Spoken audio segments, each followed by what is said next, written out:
15 তারিখের অধিবেশনে point of অর্ডারে দাঁড়িয়ে আমি অতি জনগুরুত্বপূর্ণ একটি বিষয় উত্থাপন করেছিলাম। মাননীয় স্পিকার আমাকে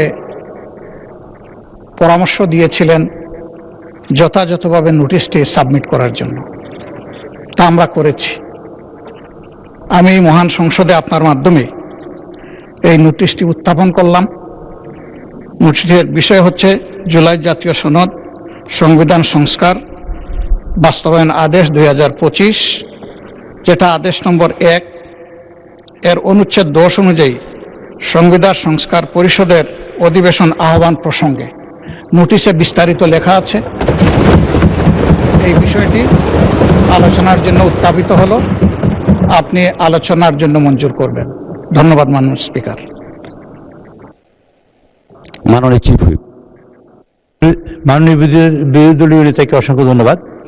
বিষয়টি এরকমের যে মাননীয় স্পিকার, আপনি সবসময় সংসদে যে অর্ডার্স অফ দ্য ডে অনুযায়ী তারকা চিহ্নিত প্রশ্ন এবং 71 বিধি, এটা শেষ হওয়ার পরেই আমরা যে কোনো বিষয়ে আলোচনা উত্থাপন করব। এটা মাননীয় বিরোধী দলীয় নেতা যে বিষয়ে উত্থাপন করেছেন, আপনি 71 বিধি শেষ করার পরে যদি আপনি চান, ইনশাল্লাহ তাকে সময় দিতে পারেন এবং আমরা এই বিষয়ে আলোচনা করতে পারি। ধন্যবাদ মাননীয় স্পিকার। মাননীয় বিরোধী দলের উপনেতা। মাননীয় স্পিকার, সেদিন জনাব স্পিকার বলেছিলেন যে আলোচ্য এই ধরনের কোনো বিষয় থাকলে এটা কেবল প্রশ্নোত্তরের পরেই হবে। আমি সেই মোতাবেকই দাঁড়িয়েছি এবং আমি মনে করি এটা আমার অধিকার এবং দায়িত্ব। আমি বিশ্বাস করি এটা আপনি এইভাবেই গ্রহণ করবেন। ধন্যবাদ আপনাকে। মাননীয় স্বরাষ্ট্রমন্ত্রী মহোদয়। মাননীয় স্পিকার, আপনাকে ধন্যবাদ। এটা মাননীয় স্পিকারের এখতিয়ার, যদি মাননীয় স্পিকার সময় না দেন আমি বসে পড়তে পারি। মাননীয় মন্ত্রী, আপনি কথা শেষ করুন দয়া করে। না, আপনি অনুমতি না দিলেন, this is my point of order. যদি আপনি পয়েন্ট অফ অর্ডারটা ফর্মুলেট না, মাননীয় মন্ত্রী, আপনার কথা শেষ করুন দয়া করে। দাঁড়া করেও রাখতে পারেন, দিস ইজ ইউর রাইট। আমার বলছেন আপনি। মাননীয় মন্ত্রী, আপনার বক্তব্য শেষ করুন দয়া করে। আমি সবাইকে সম্মান জানাতে চাই। আপনি দয়া করে মাননীয় বিরোধী দলীয় নেতা একটা প্রস্তাব উত্থাপন করেছেন আলোচনার জন্য, যেটা মাননীয় স্পিকার বিগত দিনে ওনাকে অনুরোধ করেছিলেন আপনি বিধি মোতাবেক নোটিশ উপস্থাপন দেন, আমরা বিধি মোতাবেক আলোচনার জন্য আপনাকে সময় দেব। কিন্তু সেটা মাননীয় চিফ হুইপ যেটা বলেছেন যে আমাদের ট্রেডিশন অনুসারে যে প্রশ্নোত্তর পর্ব এবং 71 বিধির পরে এই জাতীয় মুলতবি প্রস্তাবগুলো নিয়ে নোটিশ উত্থাপিত হয়, সেই কথাটাই আপনি মাননীয় বিরোধী দলীয় নেতাকে বলেছেন। এখানে আমার মনে হয় না কোনো অধিকার পূর্ণ হয়েছে। আমার মনে হয় আপনি প্রশ্নোত্তর পর্বের বাকি বিষয়টা যে 71 বিধিতে আপনি আজকে উত্থাপন করার সুযোগ দিবেন কি দিবেন না সেটাও আপনার এখতিয়ার, তবে এটা সংসদ সদস্যদের একটা অধিকার।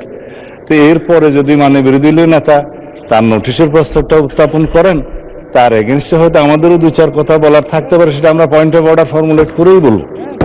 তো সুতরাং আপনি বিধি মোতাবেক এগিয়ে যান। আমিও আপনাকে অনুরোধ করবো আপনার মাধ্যমে যেভাবে আপনি অর্ডার অফ দি ডেটা পরিচালনা করতে চাচ্ছেন, দয়া করে সেভাবে যান, আদার মেম্বারসদের রাইটটাও প্রোটেক্টেড হয়। ধন্যবাদ মাননীয় স্পিকার।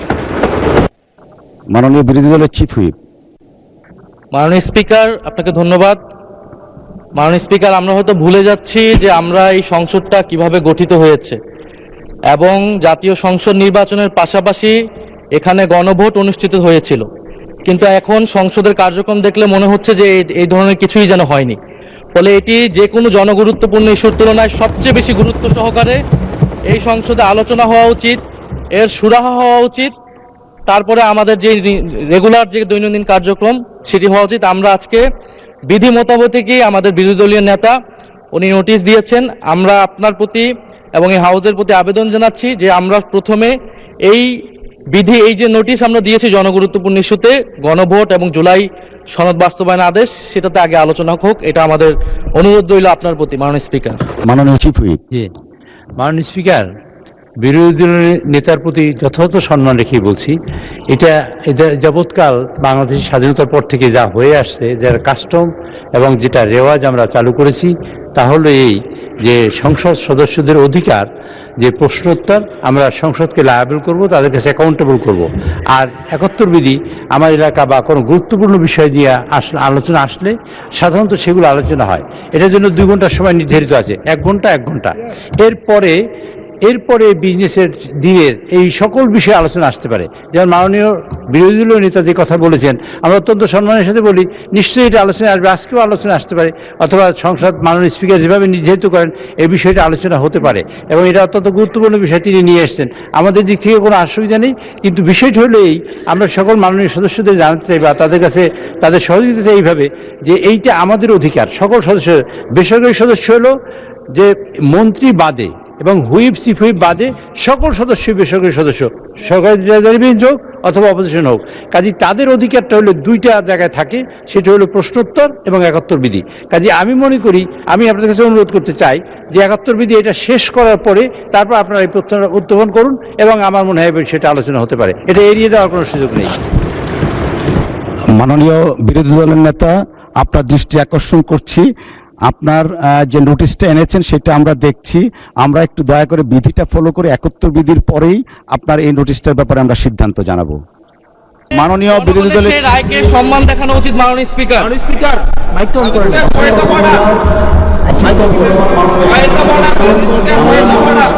দিনের কার্যসূচি অনুসারে আমরা যেটা বিধি মোতাবেক আছে সেই দিকে যাচ্ছি। মাননীয় বিরোধী দলের নেতা যে নোটিশটা দিয়েছেন সেই নোটিশটা আমরা পেয়েছি। এই নোটিশের ব্যাপারে আমরা যথাবিহিত পদক্ষেপ নিব। আমরা ৭১ বিধিটার দিকে একটু এগিয়ে তারপরে আমরা এটাতে আসছি। ধন্যবাদ মাননীয় সংসদ সদস্য। মাননীয় সংসদ সদস্য, আপনাদের দৃষ্টি আকর্ষণ করছি, আমরা অর্ডার অফ দ্য ডেতে যাচ্ছি।